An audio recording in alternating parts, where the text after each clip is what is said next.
முன்னாடி இந்த மருந்து மாத்திரை எல்லாம் இந்த பேப்பர்ல எழுதிருப்பாங்க பாக்கலையா? பாக்கல. சாமு 2 மாத்திரை, சாப்பி 1 மாத்திரை.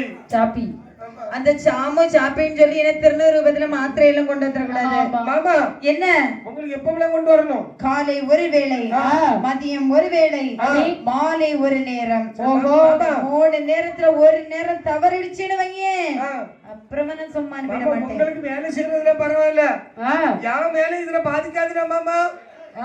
என் வேலை இதுல பாதிக்காதுல.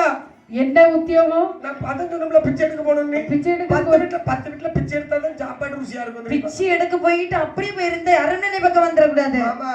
என்ன பிச்சை எடுக்கிறதே கேவலமா தெரியுது போல இருக்கு. நல்ல சாப்பாடு கிடைக்குமோ? ஆமா, 10 வீட்டு சாப்பாடு மொத்தமா வாங்கி ஒரு சின்னதா ஒரு குத்து படிக்க போட்டு இந்த கைய உள்ள போட்டு இவ்வளவுக்கு போற மாதிரி போட்டு இந்த பஞ்சாமிரதம் பசஞ்ச மாதிரி ஒரு கிண்டு கிண்டு ஏன் பண்டாரா அப்படி ஒரு உருட்டு சாப்பிட்டா என்ன ருசியா இருக்கு தெரியுமா மாமா? 10 வீட்டுல இல்ல 100 வீட்டுல பிச்சை எடுத்து சாப்பிட்ட பழக்கம் மாற மாட்டேங்குது. வேண்டாம், ஒரு நாள் என் கூட வந்து பாருங்க. அந்த பழக்கம் எங்களுக்கு வேண்டாம், உங்ககிட்டே இருக்கட்டும். அதுக்கப்புறம் காலத்துக்கு வேலை விட்டு போக மாட்டீங்க. அப்படியா?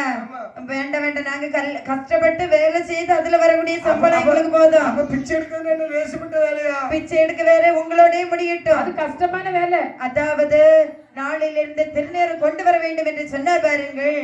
ஆகட்டும் என்று தினந்தோறும் திருநீர் கொடுத்து கொண்டிருக்கின்றார் இந்த சிவபெருமான். இப்படி இருக்க ஒரு நாள் அந்த தக்கராஜன் பரமனாகிய பண்டாரத்தை பார்த்து சொல்லுகின்றார். என்ன சொல்லுவான்? பண்டாரம், அதாவது நான் சொன்னது மாதிரி நீ தினந்தோறும் எனக்கு திருநீர் கொண்டு கொடுத்து கொண்டிருக்கின்றாய். சரி, நல்ல விஷயம் தான்.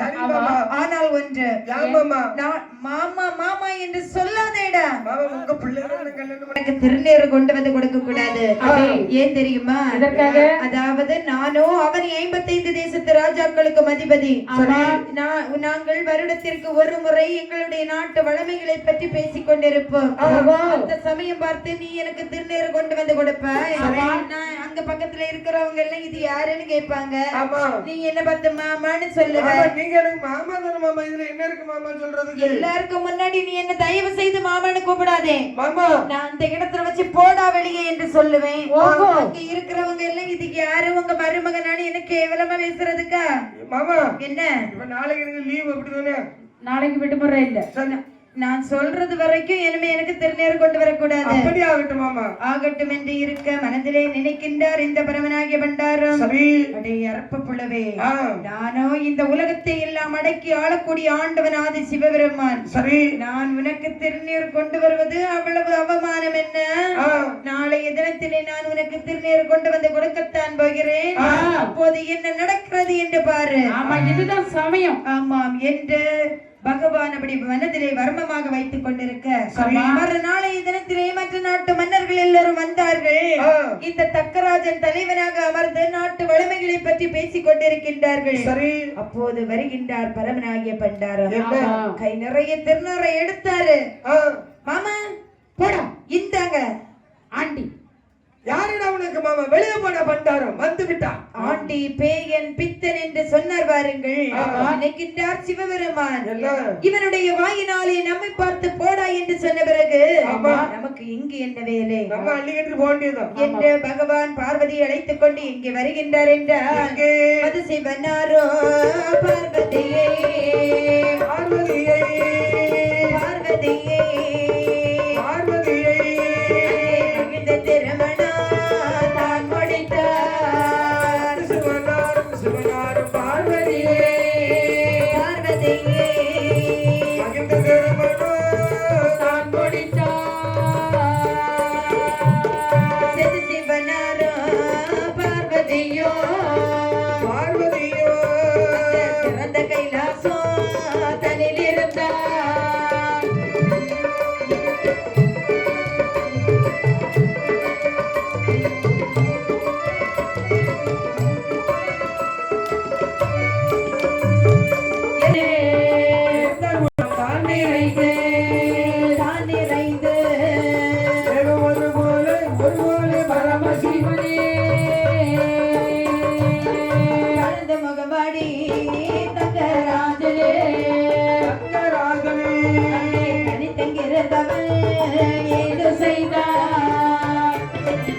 கைலாசத்திற்கு வருகின்றார்கள். வரும்போது, அப்படி கைலாசத்திலே இருக்கக்கூடிய சமயத்திலே ஆ, இந்த தக்கராஜன் சபையானது கலைந்தது.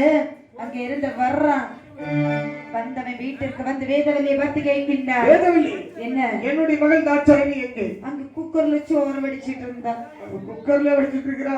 ஆமா, நான் ரூம்ல போய் பார்த்தேன், மாயா மகளை காணல. வீடு முழுவதும் தேடி பார்த்தேன், அரண்மனை முழுவதும் சுத்தி பார்த்தேன். வேதவல்லி, என்னுடைய மகளை காணவில்லை. அப்படியா?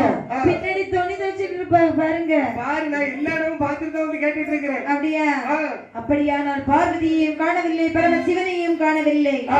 அப்படியானால் என்னுடைய அன்பு மகள் பார்வதியை அந்த பரமனாகிய பண்டாரம் தான் அழைத்துக் கொண்டு சென்றிருப்பார். ஆகையினால் எனக்கு தெரியாமல் அழைத்துக் கொண்டு சென்ற அந்த ஆண்டியை அழித்தே தீருவேன் என்று அந்த இடத்திலே இருந்து ஒரு யாகமானது வளர்த்துக் கொண்டிருக்கின்றார். இப்படி இருக்க அந்த இடத்திற்கு திரிலோக சஞ்சாரியாகிய நாரதர் வருகின்றார். நாராயண நாராயணம் நாராயணம். வாரம் நாரதரே, வாரம் வாரம். தக்க மகாராஜனே, என்ன? உன்னுடைய கோட்டையில் ஒரு யாகம் வளர்க்கிறாய், என்ன காரணம் என்று நான் அறியலாமோ? இந்த வேள்விக்கு என்ன காரணம் என்பதை உங்களுக்கு தெரிய வேண்டும், அவ்வளவுதானே? ஆமாம். இந்த வேள்வி எதற்காக தெரியுமா? எதற்காக? சிவன் என்று சொல்லக்கூடிய ஆண்டி, பேயன், பித்தன், இறப்பன், பிறைசூடி, சுடலையிலே ஆடக்கூடியவன் என்னுடைய அன்பு மகள் பார்வதியை எனக்கு தெரியாமல் அழைத்துக் கொண்டு சென்று விட்டார். சிவசிவா சிவசிவா. ஆகையினால் அவனை போல் ஒரு சிவனை உண்டு பண்ணி அந்த சிவனுக்கும் இந்த சிவனுக்கும் போட்டியை வைத்து அவனை அழித்தே தீருவேன். தக்க மகாராஜனே, அதற்காகத்தான் இந்த யாகம் வளர்க்கின்றேன். மனசுக்கு நல்ல மனசுக்கு எல்லாம் நல்லதா நடக்கும். நான் சென்று வருகிறேன் என்று அங்கிருந்து வெளியே வந்த நாரத முனிவர் நினைத்தார். என்ன நினைக்கிறார்? ஆணவம் அதிகரித்து விட்டது. இப்பொழுது சிவபெருமான இடத்துல இந்த செய்தியானது சொல்ல வேண்டும் என்று அங்கிருந்து வெளியிலிருந்து கைலாச மலைக்கு வருகின்றார். வந்து நின்று நாரதர்